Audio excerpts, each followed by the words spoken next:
Saudara yang diberkati Tuhan, Shalom. Bolehkah saya dapat suara yang lebih keras lagi? Shalom. Baik Bapak Ibu Saudara yang diberkati Tuhan, saya ingin bicara satu tema, yaitu orang Kristen harus suka beribadah. Itu berarti ibadah itu menjadi gaya hidup daripada orang Kristen. Jadi kalau orang menyebut dia Kristen, harusnya dia memiliki kesukaan untuk beribadah. Ketika dia jadi orang Kristen, harusnya itu menjadi gaya hidup. Yang namanya gaya hidup itu menjadi lifestyle dalam kehidupan dia sehari-hari. Ibadah bukan bicara jadwal, ibadah bukan bicara waktu-waktu tertentu. Ibadah adalah setiap hari, setiap waktu yang kita berikan kepada Tuhan. Yosua pasal yang ke-24 ayat yang ke-15 sampai 18, Bapak Ibu Saudara. Yosua pasal 24 ayat 15 sampai 18. Tapi mengikat waktu, saya hanya baca satu ayat saja. Mari kita bangkit berdiri, Bapak Ibu Saudara. Mari semua kita bangkit berdiri dengan semangat, dengan keras, bersama-sama saya baca. Kita baca bersama-sama firman Tuhan ini. 1, 2, 3, semua. Tetapi jika kamu anggap tidak baik untuk beribadah kepada Tuhan, pilihlah pada hari ini kepada siapa kamu akan beribadah. Allah yang kepadanya nenek moyangmu beribadah di seberang sungai Efrat, atau Allah orang Amori yang di negerinya kamu diami ini. Tapi aku dan seisi rumahku, kami akan beribadah kepada Tuhan. Kita baca yang tebal saja. 1, 2, 3. Tetapi aku dan seisi rumahku, kami akan beribadah kepada Tuhan. Mari kasih tepuk tangan yang meriah untuk Tuhan. Silakan duduk Bapak Ibu Saudara yang diberkati Tuhan. Nah saudara, ayat ini terkenal sebagai ayat khotbah terakhir dari Yosua. Siapa Yosua? Yosua adalah orang kedua setelah Musa. Jadi Musa ini hamba Allah yang dihormati oleh orang-orang Israel. Pada waktu Musa mati, digantikan oleh Yosua. Dan pada waktu dia tulis Yosua pasal 24, para pakar mengatakan ini dia tulis di akhir kehidupannya dia. Saya ulangi lagi, waktu dia tulis Yosua pasal 24, dia tulis pada masa tuanya, masa menjelang kematiannya, dan diperkirakan dia berumur 100 hingga 110 tahun. Jadi ini hari-hari terakhir, hari di mana dia akan mati. Nah, ini tidak berarti bahwa dia sudah mau mati baru dia ajak orang beribadah kepada Tuhan. No, ini hari terakhir. Justru karena itu dia mau pesankan kepada umat yang ada di antara mereka, yaitu orang Israel, kalau beta mati, sikap ibadah itu harus tetap ada. Jadi Yosua ini bukan di hari terakhir baru dia pesan kepada jemaat umat Tuhan, tapi justru di hari terakhir dia mau meneguhkan kembali dengan kuat bahwa pilihlah untuk hidup beribadah kepada Tuhan. Saudaraku yang diberkati Tuhan, saya tanya saudara, atau saya berpikir bahwa setiap kita mau tidak mau, setiap kita sedang menuju makin dekat dengan kematian. Kenapa saya bilang begitu? Selalu saya bilang kematian tidak harus datang karena sakit. Satu alasan apapun bisa orang membuat orang mati dan meninggal. Nah, kalau kita menyadari, sekali lagi saya ulang-ulang mengatakan ayat ini, bahwa manusia itu hidup 70 dan kalau kuat 80, berarti ketika kita sudah umur di titik hari ini, berarti besok itu kita makin dekat dengan waktu umur kita atau waktu kematian kita. Dan Yosua hanya pesan satu, kalau kasarnya begini, kalau belum mati, nah cari Tuhan sudah. Karena kalau sudah mati tidak punya kesempatan cari Tuhan. Yosua mau pesan begini, hari kita ini makin hari makin dekat dengan maut. Dan karena itu pilihlah untuk mulai beribadah kepada Tuhan. Dan Yosua memberi kita pesan. Kalau begitu alasan orang beribadah begini. Kenapa saya bawa kita pada alasan orang Kristen harus suka beribadah, orang Kristen harus suka gaya untuk beribadah, begitu. Alasannya apa?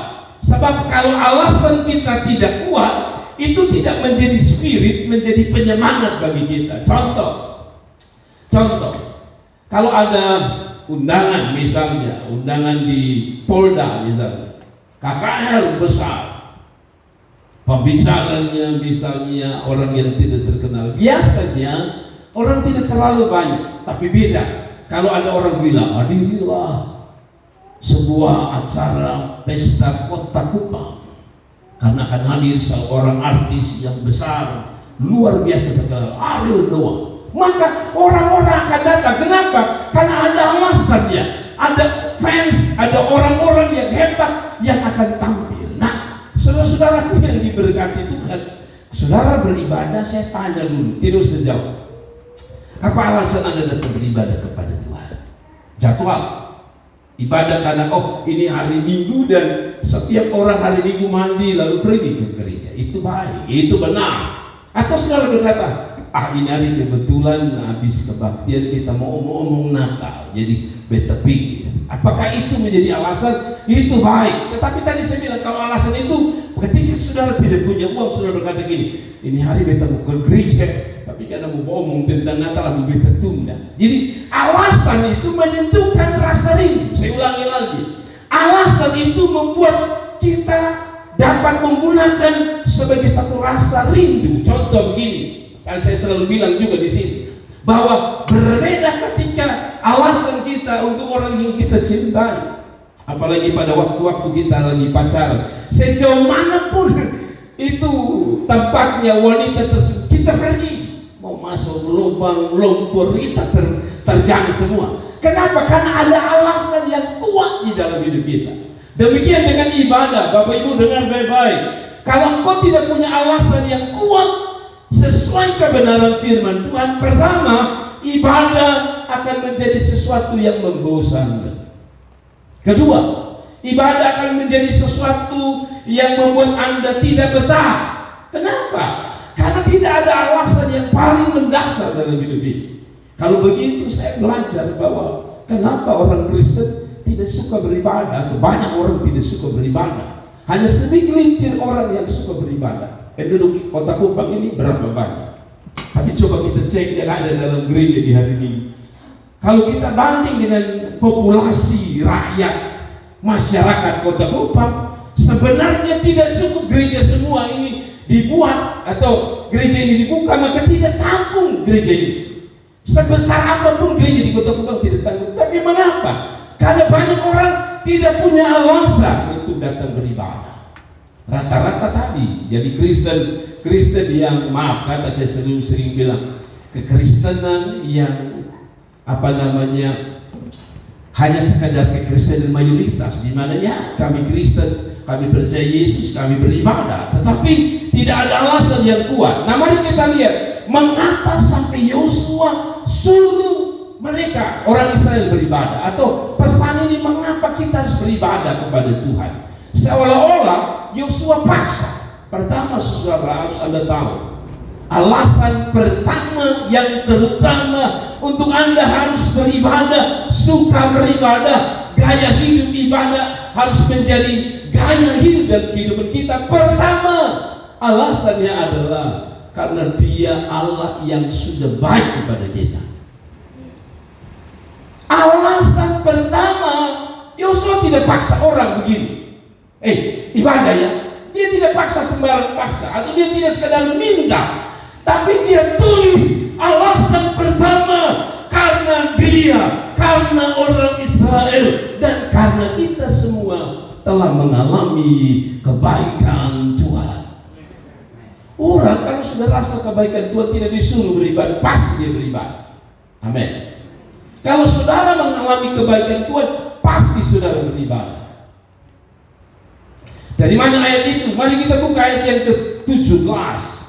Kalau tadi di ayat 15 dia minta beribadah, pilihlah kamu beribadah kepada Allah orang Amori atau Allah orang Israel. Kalau saya, Yosua bilang, saya dan keluarga pilih untuk beribadah. Dan itu tidak asal dia suruh, karena mungkin dia suka ibadah lalu dia paksa orang, tapi dia bilang karena alasan ini. Dan alasan itu dinikmati, dialami bukan hanya Yosua, Tapi Yosua lihat orang Israel juga mengalami, yaitu kebaikan Tuhan. Saudara perhatikan ayat 17. Sebab Tuhan Allah kita, Dia Allah yang telah menuntun, 3 kata yang Dia gunakan, telah menuntun kita dan nenek moyang kita dari tanah Mesir, dari rumah perbudakan, dan yang telah melakukan tanda-tanda mujizat. Kata kedua yang digunakan, melakukan. Yang besar ini di depan mata kita sendiri. Dan yang telah ketiga, melindungi kita sepanjang jalan yang kita tempuh. Apa artinya? Sepanjang jalan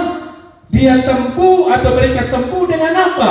Pertama, dengan tuntunan Tuhan. Yang kedua, dengan apa? Dengan perbuatan-perbuatan Tuhan, dengan tanda-tanda mujizat. Mereka butuh makan, tidak ada makanan, Tuhan kasih mana dari surga. Mereka butuh daging, Tuhan kasih burung puyuh. Pada waktu mereka kehausan, Tuhan keluarkan air dari batu. Mereka lihat Tuhan tuntun mereka, Tuhan lakukan mujizat. Tuhan lindungi dari siapa? Dari orang Mesir yang mengejar mereka, hampir terbunuh mati di padang gurun oleh bangsa Mesir, Raja Firaun, dan mereka bebas. Dan hari itu dia bilang gini, orang Israel, tahu diri sedikit, beribadahlah kepada Tuhan. Tuhan sudah buat mujizat, Tuhan sudah tolong, Tuhan sudah tuntun. Hai, hanya minta kamu beribadah saja, susahnya minta ampun. Jadi Bapak Ibu Saudara, maaf, saya harus bicara poin ini agak sedikit keras untuk saudara dan saya. Makanya kalau saya paling tidak bisa kalau lihat saudara tidak beribadah. Kenapa?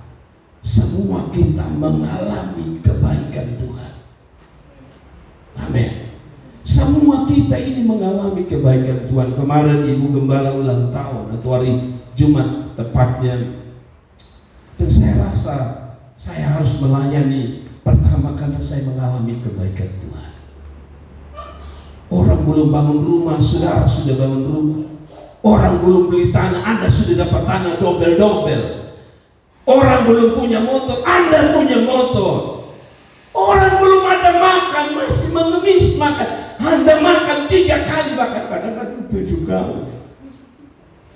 Lihat anak-anak ini makan luar biasa. Nah itu apa artinya? Kalau Tuhan suka itu kebaikan, aduh Tuhan tolonglah kita punya hati dengan Tuhan. Amin.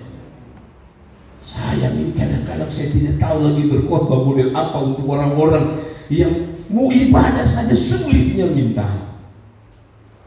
Padahal kita mengalami kebaikan Tuhan. Amin.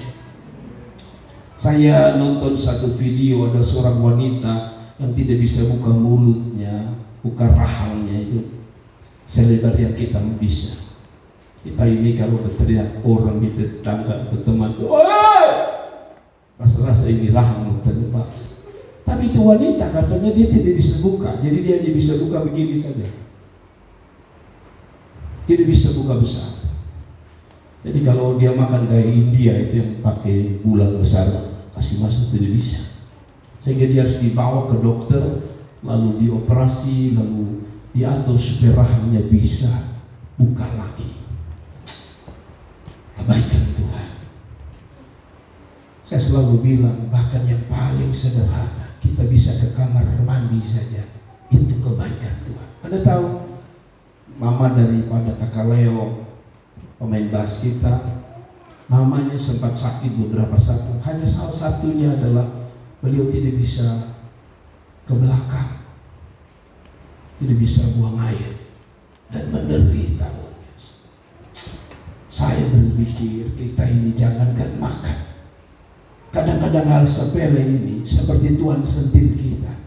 Berapa lagi lama lagi kebaikan yang saya harus buat untuk menyadarkan kita supaya Anda dan saya beribadah kepadanya. Saya selalu bilang ketika orang lain berdoa untuk jodoh 40 tahun 40 malam tidak dapat, Anda dapat sampai 2-3. Pacaran itu ada, saya lihat ada yang sulit pacar satu saja. Dia berdoa satu saja, tidak muncul-muncul. Tetapi saudara bukan hanya satu. Satu di Facebook, satu di Instagram, satu di WA. Banyak. Tapi saya tidak bilang itu berkah, itu tidak benar. Tapi maksud saya adalah lihat bahwa mungkin saudara anggap Bapak tua singgung ini tuh. Saya harus singgung karena kita mengalami kebaikan Tuhan. Kalau saya mau ngomong lebih keras lagi, betapa kurang ajarnya kita. Amin. Saya punya tetangga itu, dia punya pohon apa namanya. Setiap kali berbuah diantar ke rumah kami. Setiap kali berbuah diantar. Sehingga pada waktu jambu kami berbuah, cucu-cucunya datang, saya ambil saya. Karena saya sadar, karena dia kasihannya 2-3, karena memang buah tidak terlalu banyak. Cucunya ambil satu jambu lebih banyak, saudara. Harusnya saya belum terlalu banyak dulu. Oh, masa kasih beda di 1-2. Tetapi saya merasa bahwa walaupun dia kasih itu sedikit, hati ini tidak bisa kalau dia tidak kalau tidak kasih cucunya. Demikian saudara, tetangga saya itu kalau kami sudah janjian, karena saya punya halaman cukup luas untuk parkir. Saya sudah bilang kalau ada apa-apa di sebelah, parkir di saya. Saya tidak bilang kalau ada apa-apa di saya, nanti saya parkir di sebelah, karena saya tidak mau ada apa-apa di saya. Tapi maksud saya adalah, dan ketika misalnya kami ada acara, saya tidak perlu pergi minta. Saya saja sudah parkir, Bu, parkir, oh tidak, karena sudah biasa. Artinya begini, apa yang saya lakukan untuk dia berdasar pada apa yang dia lakukan untuk saya. Tuhan telah berbuat banyak untuk kita. Amin. Bapak-bapak, kalau Anda masih ada sampai hari ini, Tuhan terlalu baik. Mama-mama, kalau Tuhan masih ada memberi kita kesempatan hidup hari ini, itu semua karena Tuhan. Jadi mama dari kakak Leo ini sudah beberapa kali saya lihat dengan biji mata saya sendiri. Saya cara manusia sampai karena ini sudah kita mengalami Tuhan, jadi saya berani cerita ya. Baru-baru ketika terakhir kami bawa, mamanya bilang sama istri saya, bawa pulang saya supaya kalau saya mati itu rumah bersih gitu. Lalu istri saya mengatakan, tos omong sembarang, masih Tuhan masih tolong. Kalau Tuhan pernah tolong mama, sekarang juga akan Tuhan tolong. Jadi ketika beliau keluar, beliau bilang sama saya, Bapak, terlalu banyak Tuhan buat untuk saya. Dan kita yang sehat ini, mungkin kita tidak seperti beliau, tapi kalau kita masih sehat sampai hari ini, aduh, dengar Bapak Mama, tolong saya sebagai hamba Allah, saya sehingga milikilah hati yang baik dengan Tuhan. Saya selalu bilang, kalau Tuhan baik dengan kita, milikilah hati yang baik dengan Tuhan. Hati yang baik minimal apa? Beribadah kepada Tuhan. Kasih tepuk tangan dulu. Jadi lihat, rinci sekali Yosua menulis. Dia tuntun, dia melakukan, dia melindungi. Dan yang menarik adalah kata yang digunakan tadi. Telah melindungi kita apa? Sepanjang jalan yang kita tempuh. Bukankah kita jalan selama ini, tempuh yang kita tempuh sampai detik ini, satu kata, semua karena Tuhan. Dan kalau kita sadar itu, harusnya saya tidak paksa Anda untuk beribadah kepada Tuhan. Harusnya para pendeta tidak paksa untuk Anda harus beribadah kepada Tuhan. Boleh tolong tutupin? Bapak Ibu Saudara yang diberkati Tuhan, faktanya katanya begini, faktanya bahwa Allah itu baik berarti tidak ada kandungan kejahatan dalam diri Allah, baik maksud dan motivasinya selalu baik. Ia selalu melakukan yang benar dan hasil dari rencananya juga selalu baik. Allah itu baik dari awal, kita tahu. Maksudnya dari awal penciptaan Tuhan selalu berkata begini, apa yang dia perbuat. Setelah itu selalu kalau dia ciptakan, hari pertama dia cipta apa, hari kedua cipta apa, hari ketiga cipta apa, selalu dia tutup dengan kata ini, lalu dilihat Allah itu baik adanya.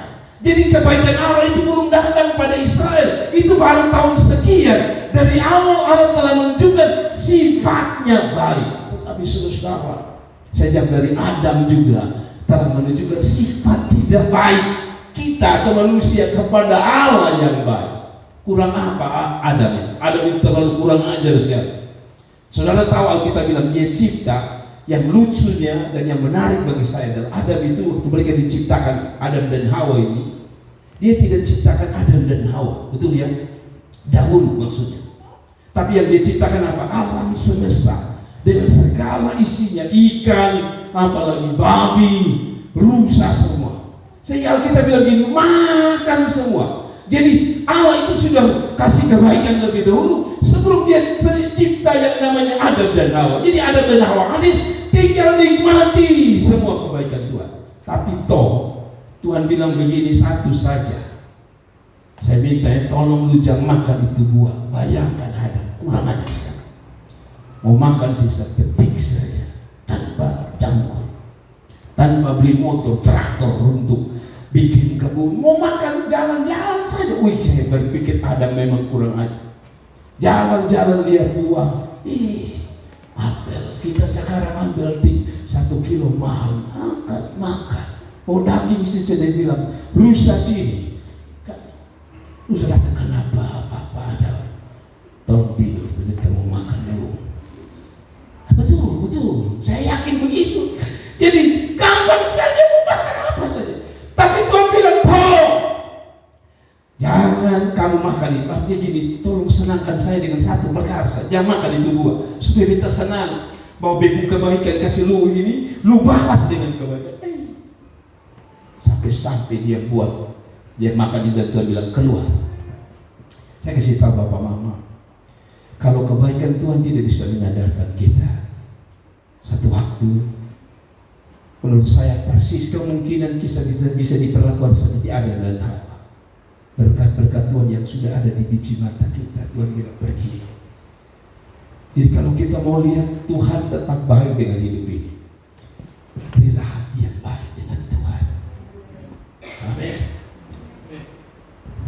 Saya ada baca, saudara baca tidak hari ini, ada wanita Kupang, wanita NTT, saya tidak sebut sukunya, pacaran dengan orang Papua sampai kuliah S2 kalau tidak salah.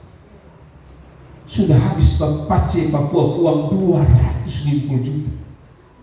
Saudara, kira-kira saudara jadi Pace itu apa? Kira-kira hati saudara jadi Pace Papua itu kasih kuliah 250 juta, pas mau ajak kawin, batal. Kalau saya jadi Pace, saya perasaan sederhana saja.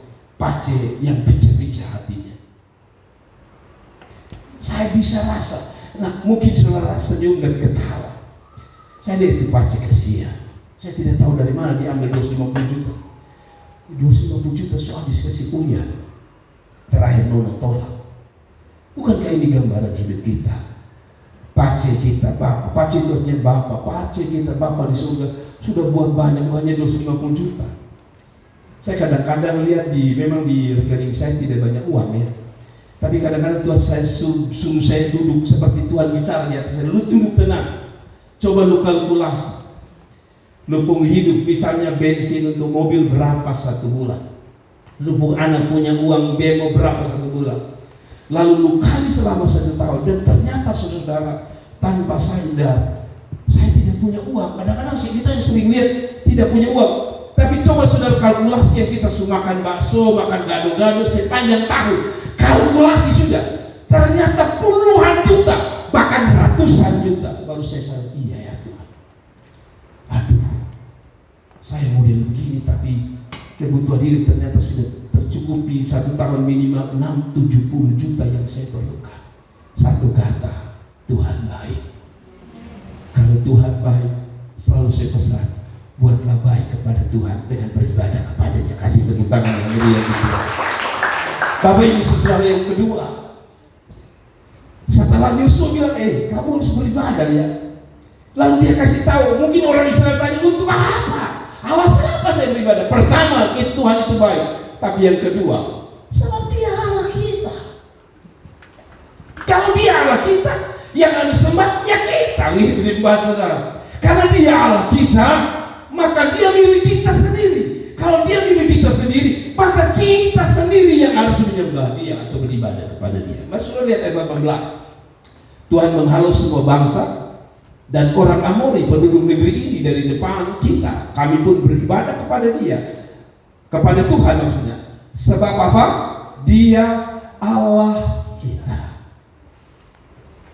Kenapa saya bisa cium istri saya 100 kali dalam sehari? Tidak ada yang bisa larang. Karena dia istri saya. Kenapa kita harus menyembah Tuhan kita atau beribadah kepada Tuhan? Karena dia Tuhan kita. Kalau dia Tuhannya orang lain, saya tidak perlu beribadah kepada dia. Karena dia Tuhannya saya, maka saya harus wajib untuk beribadah kepada dia. Kita kan marah kalau orang bilang begini, Tuhan apa kok, maaf, Tuhan apa kok pakai kolor naik di kayu salib. Ini ada satu yang tenar sekarang, penghinaan yang luar biasa atas kekristenan. Ada seorang TikToker yang bikin video dan mengatakan seperti ini, Tuhannya orang Kristen itu, kalau yang Katolik ada Yesus tergantung di kayu salib. Kalau yang Kristen rata-rata sudah tidak ada yang tergantung lagi, hanya tinggal salib. Lalu dia mengatakan begini, tolong ya, karena dia tidak ada lagi, jadi itu salib itu kasih tahu PLN, kau pakai jadi tiang listrik. Saya lihat itu saya marah. Tetapi sayangnya kita marah ketika orang hina Tuhan kita. Kalau saya berpikir Tuhan aman, karena Tuhan pernah berkata begini waktu dia disalib, dia pernah bilang begini, Tuhan Bapa ampuni mereka karena mereka tidak tahu. Bapa tidak peduli, kita yang marah. Tetapi ingatkan saudara-saudara, mau kita bilang dia kita punya Tuhan, sampai ada orang hina kita pun Tuhan, kita yang marah. Padahal Tuhan sendiri tidak marah, dia suruh mengampuni. Tapi kenapa kita marah? Karena itu Tuhan saya, betul? Tapi Anda bilang Tuhan saya, Tuhan kita, tapi kita tidak punya hati untuk beribadah kepada Tuhan. Jangan-jangan bukan Tuhan kita. Sebab kalau Tuhan kita, maka kita harus beribadah kepada Dia. Mobil saya bisa gunakan kemana saja. Kenapa? Itu milik kami, itu milik saya. Kalau Anda bilang Anda punya Tuhan, Tuhan itu artinya sesembahan. Jadi kalau saudara bilang itu Tuhan saya, maka Anda harus beribadah kepada Tuhan. Yosua bilang apa? Sebab Dia Allah kita. Dia bukan Allah orang di sana. Dia bukan Allah orang yang pakai rumah ibadat gaya bawang. Dia bukan Allah mereka. Dia Allah kita. Nah, kalau Allah kita lalu kita tidak sembah Dia, lalu Dia jadi Allah bikin apa untuk kita? Saya ulangi lagi. Katanya Dia Allah, tapi kalau Dia tidak dapat ibadahmu, buat apa? Dia jadi Allah bagimu, sia-sia dia jadi Allah bagimu. Mengerti maksud saya? Kita bilang kita pu istri, kita perlakukan dia jahatnya minta ampun. Bukan istri kita kan? Kita bilang anak kita, tapi kita perlakukan dia jahat. Bukan anak kita, betul. Mungkin bukan anak kita. Sebab kalau kita sadar ini istri kita, ini anak kita, ini keluarga kita, pasti kita mencintai dan kita mau buat apa saja untuk dia. Demikian dengan Tuhan. Kalau kita bilang kita punya Tuhan, itu bukan sekadar ngomong muji punya Tuhan, tapi Anda harus beribadah kepada Tuhan. Amin. Banyak orang Kristen namanya semua Kristen, Markus, Lukas, Yohanes, ada yang double-double. Markus, Yohanes, Filipus, Pangidai. Kalau dia bisa ambil 12 dia tambah semua. Tetapi nama lengkap, tapi sulit untuk punya waktu beribadah kepada Tuhan. Saya kadang-kadang otak sakit lihat orang model begini. Lebih baik, kemarin saya gereja di Gebit Ebenezer, kebetulan keponakan saya menikah. Istrinya bernama Desi Rahmadani. Anda tahu kalau Desi Rahmadani itu berarti bukan orang kita. Betul ya? Lalu ada satu lagi, dia pun nama, pokoknya nama-nama sebelah. nama-nama Hamas. Tapi kemarin dia serahkan diri dan dibaptis terima Tuhan Yesus. Saya berpikir, orang dari luar saja mau datang ketemu kita pun Tuhan. Orang yang dulu nama Muhammad, sekarang pengikut Tuhan, penginjil luar biasa. Kita ambil Alkitab pun nama supaya Tuhan jaga, Tuhan lindungi, Tuhan berkati. Orang tua dulu tuh kasih nama kita tuh dengan catatan, ya agak nyerempet di Markus sedikit. Tapi ternyata setelah dikasih nama jauh, Markus dan Markus jauh sekali. Amin. Saya pun tahu, saya mama punya kakak laki-laki satu saja, namanya Markus. Tapi waktu itu dia Timotius, dia tidak percaya Tuhan. Tapi saya pun kakak karena mau injili saya pun jadi saudara-saudara, maka dia kasih nama Markus. Jadi kita panggil Mau. Tapi saya tahu dia baru menerima Tuhan Yesus setelah saya sekolah Alkitab dan saya pulang dari sekolah Alkitab. Baru dia terima Yesus, lalu beberapa hari kemudian dia mati. Yang menarik dari om saya adalah dia tahu banyak Alkitab karena kesukaan dia setiap hari baca Alkitab. Tapi kalau disuruh terima Tuhan Yesus waktu itu dia tidak tahu. Tapi pekerjaan dia jual di pasar Lebak. Dia bawa Alkitab kecil. Di Sabu, di tempat Jiniti itu dia bacaannya tidak banyak. Alkitab. Namanya Markus. Tapi dia suka baca Alkitab. Maksud saya gini, dia Jiniti. Tapi hatinya rindu baca tentang Tuhan. Kita ini katanya lahir orang Kristen, bapak orang Kristen, jangankan beribadah. Saya tanya jujur, berapa banyak di antara kita suka baca Alkitab? Tak usah jujur dengan saya. Rata-rata kita tidak suka dengan Alkitab. Tapi kita bilang apa? Waktu orang tanya, Yesus Tuhan Anda? Ya, Tuhan saya. Dengar dia. Kita mau baca Alkitab, jangan beribadah, baca Alkitab saja. Sulitnya minta apa? Padahal dengan baca Alkitab kita tahu isi hati Tuhan. Amin. Dia Allah kita. Amin. Bapak Mama, saya pesan ya, di dalam gereja kami di Siap, pendeta harus baca minimal 1 hari 3 pasal. Saya kasih ingat jemaat. Kalau jemaat bagaimana? Minimal 1 hari 1 pasal. Saya tidak akan tanya Anda baca berapa pasal.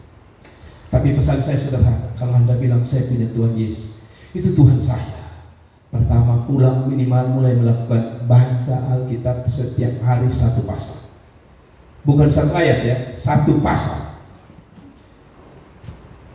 Itu baru terbukti itu Tuhan kita. Amin. Coba kalau saudara baca Alkitab setiap hari, saudara senyum dengan saya. Kalau saudara baca setiap hari Alkitab, senyum dengan saya. Supaya saya bisa tahu. Kalau saudara tidak baca Alkitab setiap hari, muka asam dari saya. Nah, tidak. Tapi maksud saya gini, walaupun ini sederhana, saya kasih ingat baca Alkitab setiap hari. Amin. Oke. Dia Allah yang kita punya, milik kita sendiri. Jangan menyembah Allah orang lain.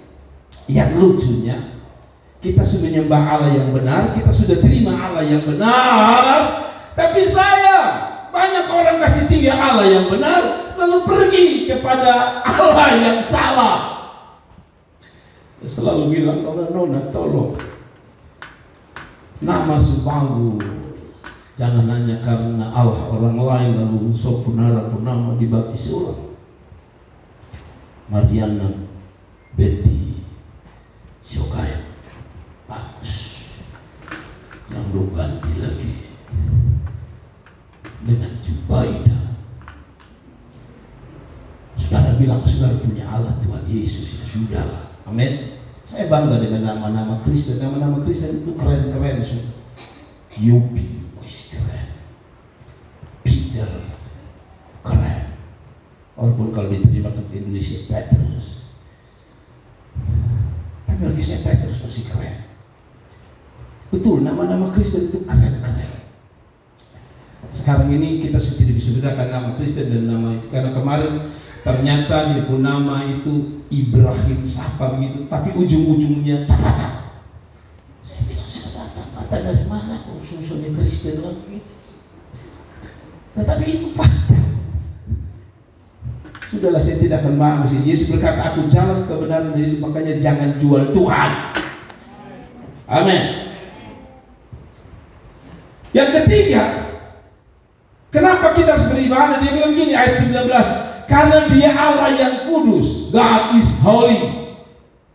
Saya dengar ini menarik. Kenapa? Saya berpikir kenapa Yosua suruh beribadah, pilih untuk beribadah kepada Tuhannya orang Israel dengan Allah yang kudus. Apa hubungannya? Saya baca ulang. Sebab dia Allah yang apa? Dia 1, 2, 3. Sebab dia Allah yang kudus. Lalu saya coba renungkan di pagi, saya agak sulit memahami ayat ini. Di sisi lain dia bilang, pilihlah ibadah kepada Allah orang Amori atau Allah orang Israel. Lalu dia bilang, harusnya kau pilih menyembah Allah orang Israel. Kenapa? Karena dia kudus. Kalau Allah itu baik lalu kita beribadah, masuk di akal, nyambung. Kalau yang kedua tadi apa? Poin yang kedua, dia Allah ya, dia Allah kita, masih nyambung. Kalau saudara pilih, nyembah Tuhan ibadah. Kenapa? Kalau orang tanya kenapa? Ya karena dia Allah kita, nyambung. Tapi ketika yang ketiga ini saya agak bingung. Ketika dia bilang begini, sembah ibadah kepada Allah Israel dan orang Israel. Kenapa? Allah kudus. Kayaknya tidak nyambung. Tapi waktu saya duduk tenang, saya baru mengerti kenapa dia kasih tahu Allah kudus. Kalau Allah itu baik, nyambung. Kalau Allah itu Allah kita, nyambung. Tapi kalau dia bilang kamu harus ibadah, harus beribadah kepada dia karena Allah yang kudus, kelihatan bagi saya tidak nyambung, tidak nyambung. Tapi ternyata nyambung, saudara. Nyambungnya di mana, saudara? Yesaya bilang begini, atau Lukas bilang begini. Saya bawa sedikit, ya. Saudara tunggu supaya saudara mengerti. Lukas dalam catatannya dia bicara tentang Simon Petrus. Jadi setelah Simon Petrus dan teman-teman tangkap ikan dapat banyak sampai jaring mereka hampir terkoyak, betul ya? Lalu Petrus bilang begini kepada Tuhan. Ketika Simon Petrus melihat hal itu, maksudnya dia lihat ikan banyak, mujizat terjadi. Hal itu pun ia tersungkur di depan Yesus dan berkata, Tuhan, pergilah daripadaku, karena apa? Aku ini seorang berdosa. Tunggu sebentar supaya saudara mengerti apa hubungannya ibadah karena dia kudus dengan kita. Petrus sadar bahwa apa yang Tuhan buat itu dia balas dengan tersungkur. Yang kedua, dia mengakui, Tuhan, beta sudah layak, beta ini orang berdosa. Saudara belum mengerti, tapi mari baca Yesaya 6 ayat 5 supaya saya banding lalu saya menjelaskan. Yesaya 6 ayat 5 bilang begini, Yesaya ini nabi Tuhan. Nabi, orang sering bilang itu lebih kudus sebenarnya, tapi ternyata nabi juga tidak menjamin dia kudus. Di hadapan Tuhan kita semua orang berdosa. Nah, perhatikan. Dan mereka berseru seorang kepada seorang, katanya apa? Kudus, kudus, kuduslah Tuhan semesta alam, seluruh bumi penuh apa? Kemuliaannya. Ayat ini tidak berhenti sampai sini, saudara. Setelah mereka menyatakan Allah itu kudus, Yesaya melihat ini, saudara. Ia menyentuhkan kepada mulut bukan ayat yang ke-7 ya. Jadi kalau saudara baca ayat yang ketiga kudus-kudus, maka kalau saudara baca ayat yang kelima, saudara kalau baca ayat yang kelima, tadi saya sudah tahu tapi rupanya tidak muncul. Tapi kalau saudara baca ayat Yesaya 6 ayat 5, dia bilang begini, celakalah aku. Jadi Yesaya bilang begini dalam ayat 5, celakalah aku karena aku ini najis bibir, namun aku telah selamat setelah melihat Tuhan. Jadi Yesaya bilang begini, dia kudus, saya tidak kudus. Dan waktu itu perjanjian lama, kalau orang ketemu Tuhan tidak kudus, mati. Jadi para imam, saya bawa saudara supaya saudara mengerti poin 3 ini dalam, saudara. Begini, para imam waktu mereka mempersembahkan korban itu kan ada halaman, betul ya? Ruang, saya selalu bilang apa? Ruang kudus dan ruang maha kudus. Para imam akan mempersembahkan korban itu di ruang maha kudus, tempat bait Allah atau tempat tabut Tuhan gambar kehadiran ada di ruang maha kudus. Dan kalau imam mau masuk, saudara dengar, itu kakinya diikat dengan rantai. Karena hanya imam yang bisa masuk ke ruang maha kudus. Maka pada waktu dia masuk ke ruang kudus, lalu masuk sampai ke ruang maha kudus, berjumpa Tuhan, mempersembahkan korban, minta pengampunan untuk orang Israel atau umat Tuhan, maka kalau dia berdosa, dia mati. Dan orang tidak bisa diambil dia punya mayat di ruang maha kudus. Maka orang Israel selalu bikin giring-giring di kakinya dan rantai. Maksudnya begini, kalau dia masih beraktivitas, maka giring-giring tidak berbunyi. Maka ketika dia buat dosa atau dia ada dosa, Tuhan hantam dia mati, maka mereka akan bilang, oh giring-giring sudah tidak bunyi, tarik dia. Jadi rantai itu akan dia tarik dan imam yang mati itu akan keluar. Apa artinya? Zaman dahulu tidak kudus, lihat Allah, ketemu Allah, datang pada Allah, mati.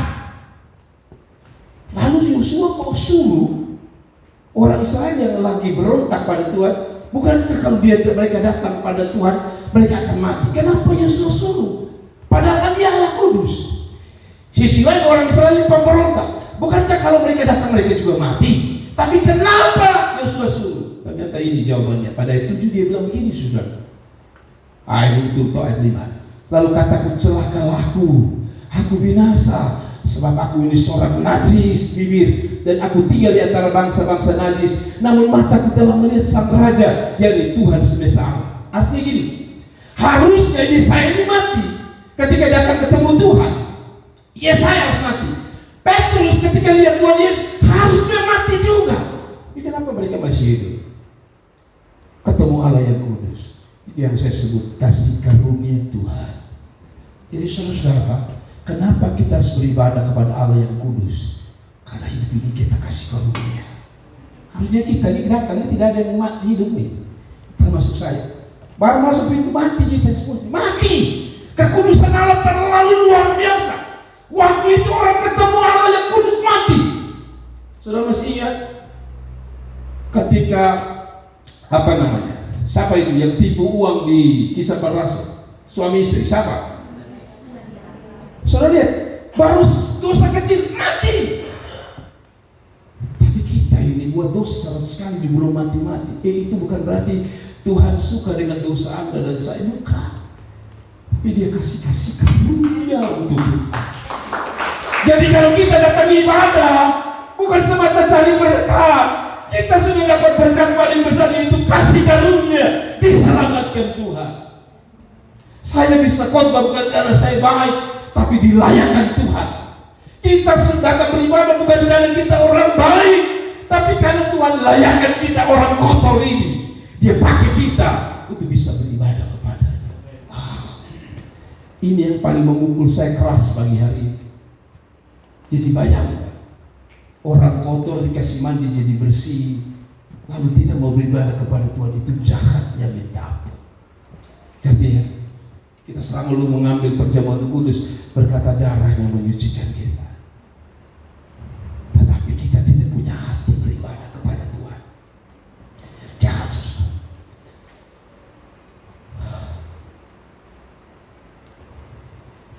Saya kadang-kadang iri dengan orang-orang dunia. Mereka buat apa saja, tidak ada apa-apa terjadi. Kita ini anak Tuhan yang sungguh-sungguh, baru buat salah sedikit Tuhan sudah tegur lewat anak, Tuhan sudah tegur lewat kita. Saya renung-renung, itulah kasih karunia Tuhan. Saudara dan saya bukan orang yang pantas saja beribadah.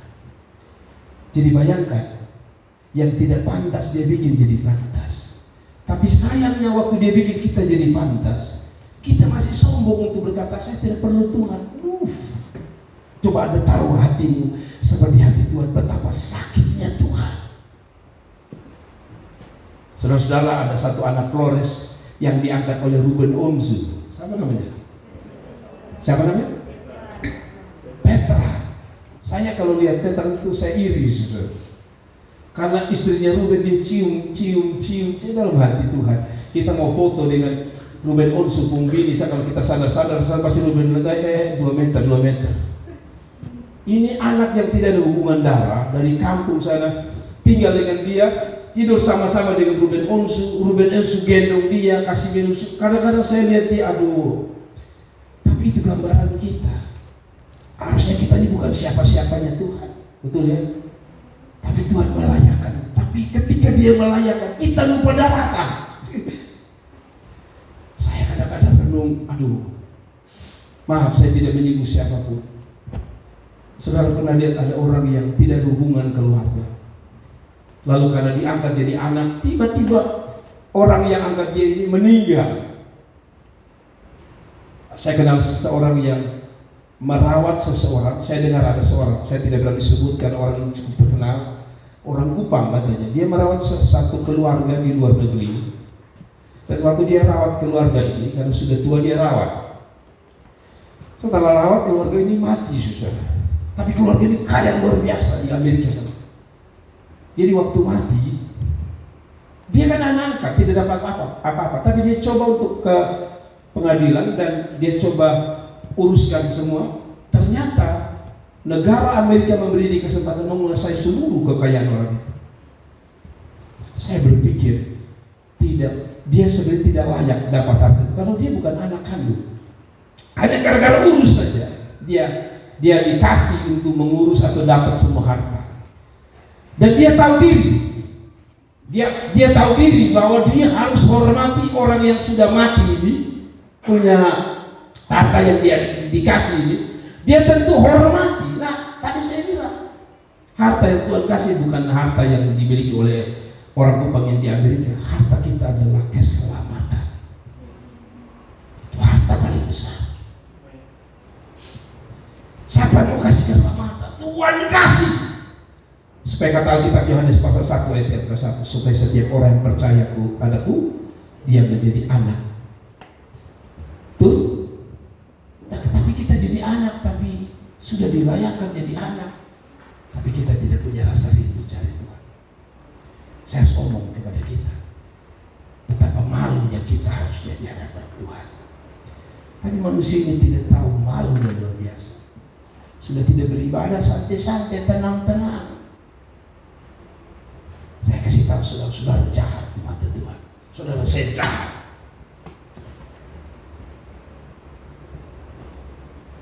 Seringkali saya ke Jawa dan saya sering cerita di sini bahwa saya ke Jawa, teman-teman saya sambut saya luar biasa.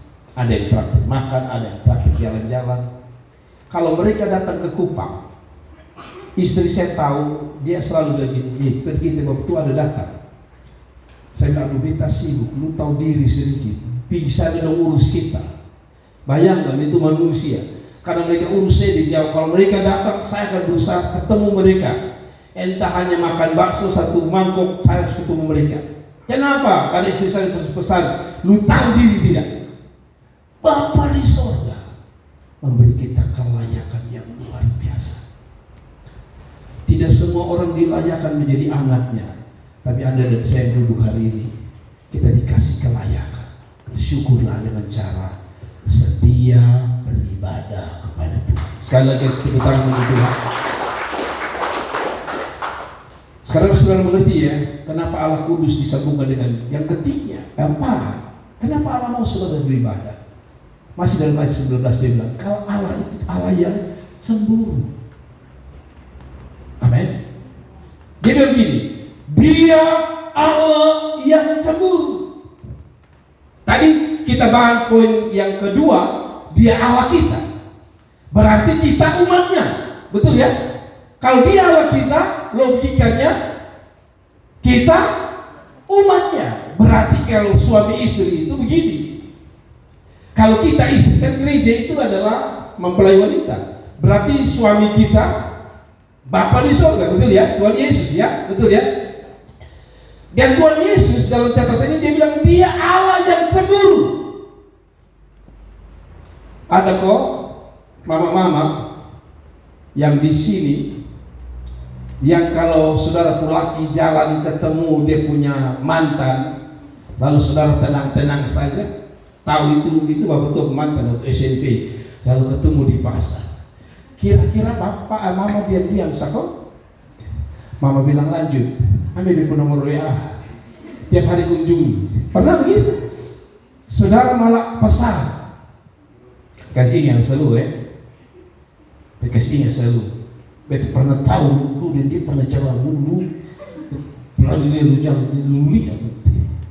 Kita tidak mau. Kenapa? Karena ini kita pemilih. Jangan coba-coba ada perempuan rote, alor, sabu ames dia. Itu lu habis, lu rata. Kenapa? Karena kita sadar itu milik kita. Dan dia bilang begini, kenapa Allah mau kita beribadah kepada dia? Karena Allah itu cemburu. Mungkin kita tidak selingkuh dalam pengertian seperti itu, tapi kadang-kadang kita selingkuh rohani. Misalnya begini, ini waktunya kita ketemu. Misalnya pacaran nih, saudara sudah make up bagus, mau nonton di Ramayana, lalu janji sama si Joni, kakak Joni, woi kalau ini belum nikah pakai kakak, nanti suka ambil woi sih, tapi waktu pacaran kakak terus, apalagi kalau kakak ke sekolah ini kakak terus. Tapi saya mau bilang gini, kalau kakak Joni janji jam 7 kita nonton di Ramayana, 7:15 belum datang, 7:18 belum datang, 8:30 jam 10 belum datang, baru tiba-tiba Joni telepon, Mia, kawan nona satu yang dulu sekolah sama-sama ini, dia datang dari Jawa, dia minta ketemu. Saya bentar, dia ada perlu beta. Pasti itu nona harus bilang gini, dia lebih penting atau beta lebih penting? Itu kalau nona harus bilang begitu ada. Dia lebih penting atau beta lebih penting? Memang betul, nanti yang bilang memang betul, lu penting aja. Ini sebentar saja. Dia tanya lagi, dia lebih penting atau beta lebih penting? Sorry, kau nanti kan membelukan setiap hari saya ketemu. Terakhir lu dengar ini, lu pilih dia atau beta? Wah, kan kata itu nama hati sini. Lu pilih dia atau beta? Saudara-saudara, itu saja belum sah, belum nikah, belum diberkati di gereja. Itu saja kelainan. Lu pilih dia atau beta? Toh? Perlakuan ini harusnya terjadi dengan Tuhan. Manusia kotor saja, tidak mau orang yang dia punya ini milik orang lain. Alkitab bilang gini, dia pun cemburu lebih dari kita kawan. Allah pun cemburu ini lebih dari kita. Contohnya bagaimana Pak? Contoh jam 8, misalnya jam 8 kan kita ibadah di sini. Tuhan ini kan setunggu dari jam pagi sejak dia bangun. Oh, ini jam 8. Ibu umat di Nazaret mau ketemu beta. Lalu setelah jam 8 Anda ingat bahwa ini hari pemuda di kelompok Ketong Karang Taruna ada mau piknik. Lalu sudah bilang, kayaknya ibadah di Nazaret kan masih ada setiap hari minggu masih ada. Ini piknik dan Karang Taruna ini jadwalnya hanya ini. Lalu saudara pergi. Saya kasih tahu saudara, hati-hati, karena kita bilang dia cemburu. Kalau waktumu untuk dia lalu saudara kasih waktunya untuk teman di sana, saya kasih tahu bukan saya yang marah saudara. Yang marah saudara Tuhan Allah. Kenapa? Karena kita bilang dia cemburu. Benar. Jadi Bapak Ibu Saudara, saya selalu bilang kalau waktu kerja, karena Tuhan itu waktumu untuk kerja. Tapi kalau sudah waktu untuk dia Anda tidak datang, Alkitab bilang dia cemburu. Dan kalau kita manusia cemburu saja marah luar biasa, apalagi Allah yang kudus. Amin. Sudah mengerti ya? Tubuh saudara ini kan untuk Tuhan. Jadi kalau tubuh saudara kasih untuk hal lain, yang marah pertama bukan pendeta saudara, yang marah pertama Tuhan Allah. Karena kita bilang apa? Kita adalah baik Allah. Jadi kalau kita pun tubuh kita kasih untuk yang dunia, yang marah pertama bukan saya, marah pertama Tuhan Allah. Berarti maksud saya, kalau waktu untuk Tuhan kasih untuk Tuhan. Kenapa? Kalau dia cemburu, Alkitab bilang gini. Di ayat lain saya ingat dia bilang gini. Dia Allah seperti api yang menghanguskan, sebab dia Allah cemburu. Api yang kasih hangus. Ini cemburu mama saja, suami bukan api hangus suami tak bakar kalau namanya istri sudah cemburu. Saya nonton satu video, sebuah video menyindir wanita. Katanya wanita itu karena dia merasa dia punya suami, dia sangat luar biasa, sampai perlakuan suami salah saja dia simpan bertahun-tahun. Jadi ada satu video begini, ada seorang bapak sama seorang ibu bule bawa mobil, istrinya duduk di samping, lalu dia duduk, ya suaminya nyetir. Ada wanita cantik lewat di depan, lalu dia rem, lalu dia menggunakan simbol seperti ini, saudara. Suaminya itu mengatakan kepada wanita itu begini, artinya wanita di depan mobil itu lu jalan. Langsung tiba-tiba dia rasa aneh karena istrinya ternyata lihat suaminya gini, menantang keras. Lalu istrinya bilang gini, waktu dia lihat istrinya bilang gini, suaminya tahu bahwa istrinya marah. Lalu pikir, oh sudah, oke lah, marah karena cemburu tadi. Jadi pikir sampai rumah sudah selesai. Sampai rumah habis buka pintu masuk, istrinya menghadap suami begini lagi. Tolong, saya lihat ke kiri ke kanan, kita lihat ke sini.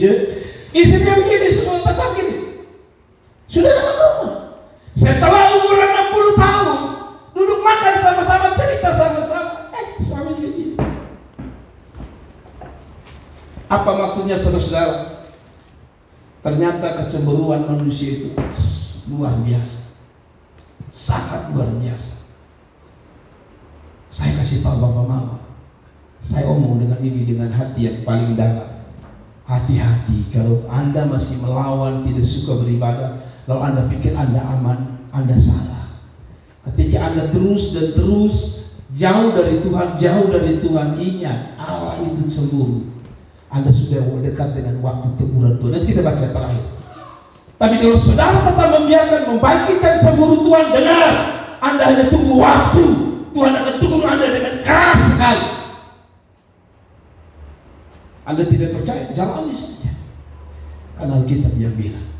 Jadi kalau saudara punya waktu dengan Tuhan, saudara sengaja membiarkan hatimu jauh dari Tuhan, ingat, Tuhan itu cemburu. Saya paling takut ketika saya baca ini betul Tuhan. Kadang-kadang di jam ibadah seperti hari Minggu begini, saya juga punya hati seperti bapak mama. Saya juga ada rasa lelah. Saya ingin kalau bisa hari Minggu seperti ini ya saya jalan-jalan. Tapi saya takut ayat ini. Hal itu cemburu. Waktu saat saya melayani lalu saya pilih untuk jalan-jalan di piknik di Ramayana, bisa. Tapi karena saya tahu Allah yang cemburu, maka saya takut melakukannya. Bisa yang banyak orang ibadah tidak hadir dalam ibadah, merasa diri biasa. Hati-hati. Anda tidak percaya, tidak menakutkan saudara ya, tapi mari kita baca poin terakhir. Oh ya, ini dia bilang begini, kenapa Allah itu cemburu? Allah adalah Allah yang cemburu, dalam arti tidak akan membiarkan ketidaksetiaan, yaitu penyembahan dewa-dewa lain pada umatnya. Bentuk kecemburuan ini kudus dan benar. Kenapa begitu? Saudara bilang begini, jangan membuat bagimu patung-patung yang menyerupai apapun yang ada di langit, di atas, atau yang ada di bumi, di bawah, atau yang ada di dalam air, di bawah bumi. Jangan sujud menyembah kepadanya atau beribadah kepadanya, sebab aku Tuhan Allahmu adalah Allah yang cemburu. Maksudnya begini, kalau perhatianmu kepada dewa yang lain bikin Tuhan cemburu. Kita tidak menyembah dewa, tapi ketika bisnis saudara lebih penting dari ibadah, Anda sedang membangkitkan cemburu. Jualan di pasar lebih penting daripada ibadah, Anda sedang membangkitkan cemburu dari Tuhan. Jam pacaran, padahal itu jam saat ibadah, Anda sedang membangkitkan cemburu dengan Tuhan. Termasuk, maaf kalau boleh saya bilang, pada saat sudah dengar firman Tuhan, sekarang kan jadi tren. Orang kalau sudah malas dengar firman Tuhan, buka WA. Kelihatannya dalam rumah ibadah, tapi sampai hatinya tidak ada. Mereka buka WA supaya tidak bosan, mereka buka WA. Anda sedang membangkitkan cemburu Tuhan. Amin. Dan Dan yang terakhir itu yang saya bilang, kalau saudara terus membangkit cemburu Tuhan, hati-hati. Ini yang terakhir. Yosua kasih ingat yang paling terakhir, keras tentang. Kalau dia bilang Allah cemburu, artinya gini, Allah masih simpan. Anda tidak beribadah, oh Allah bilang tidak apa-apa. Walaupun beta cemburu, biar sabar sedikit. Tapi ini yang terakhir. Saudara baca, Dia Allah yang akan memberi ganjaran ketika Anda tidak bisa beribadah kepada Tuhan. Kalau dia sudah puncak cemburu, lalu Anda tidak mendengar dia, Anda dengar. Allah cukup serius dengan perintah beribadah kepada-Nya. Kenapa? Karena tadi dia sudah kasih kebaikan, dia sudah kasih anugerah, dia sudah kasih kelayakan, tapi dia sudah cemburu, dia masih tahan. Dan kalau Anda masih tetap setia kepada Tuhan, dengar ayat ini, ayat terakhir. Saudara lihat ayat 19-20, dia bilang apa? 19-20, dia bilang begini. Tetapi Yosua berkata kepada bangsa itu, tidakkah kamu sanggup beribadah kepada Tuhan? Sebab Dia Allah yang apa? Kudus. Dia Allah yang cemburu. Ia tidak akan mengampuni kesalahan dan dosa. Apa artinya? Kenapa dia bilang tidak mengampuni? Padahal tadi kan dia mengampuni. Karena begini tadi, suruh ibadah, saya buat baik, suruh ibadah, tidak mau. Saya kasih kelayakan, tidak mau ibadah juga. Saya bilang saya cemburu, saya marah, juga tidak ibadah. Maka dia bilang begini, itu berarti terakhir.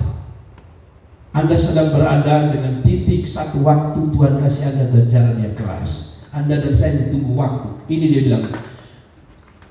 Ayat yang ke-20 ya. Kalau saudara lihat ayat 20 dia bilang begini. Saya tidak tulis di sini. Ayat 20 itu bilang begini. Kalau kamu tidak beribadah kepada Aku, ayat 20 dia bilang, aku binasakan kamu. Jadi Tuhan itu pelan. Pertama dia kasih baik dulu. Tapi belum sadar, naik, cemburu dia. Mulai rasa marahnya mulai naik. Lalu kalau saudara baca itu bilang begini, karena kamu tidak memilih beribadah kepada-Ku, tidak juga mau, binasakan semua. Saudara tahu orang Israel akhirnya dibinasakan luar biasa. Saya kasih tahu, ingat kepada kita, kalau berkat menjadi berhala saudara, sehingga membuang waktu untuk Tuhan, dengar baik-baik. Kalau itu bisnismu berjalan baik dengan baik hari ini, dengar baik-baik. Anda hanya tunggu waktu. Karena kebaikan Tuhan itu ada batasnya. Mengerti ya? Jadi kalau saudara tidak ibadah lalu saudara bikin duit, Anda aman-aman, Bapak sehat saja. Hati-hati. Ada titik terakhir, batasan itu selesai. Dan Tuhan harus memberi ganjaran kepada saudara. Bukan saya yang bilang. Kan ada orang yang saya ketemu selalu bilang begini, Bapak, minta maaf saya tidak gereja karena saya pembisnis, saya proyek, saya tangani. Dan luar biasa dia tetap dapat proyek, saudara. Tapi saya kasih ingat saudara, itu berarti bukan Tuhan lambe-lambe dengan kita. Dia hanya kasih waktu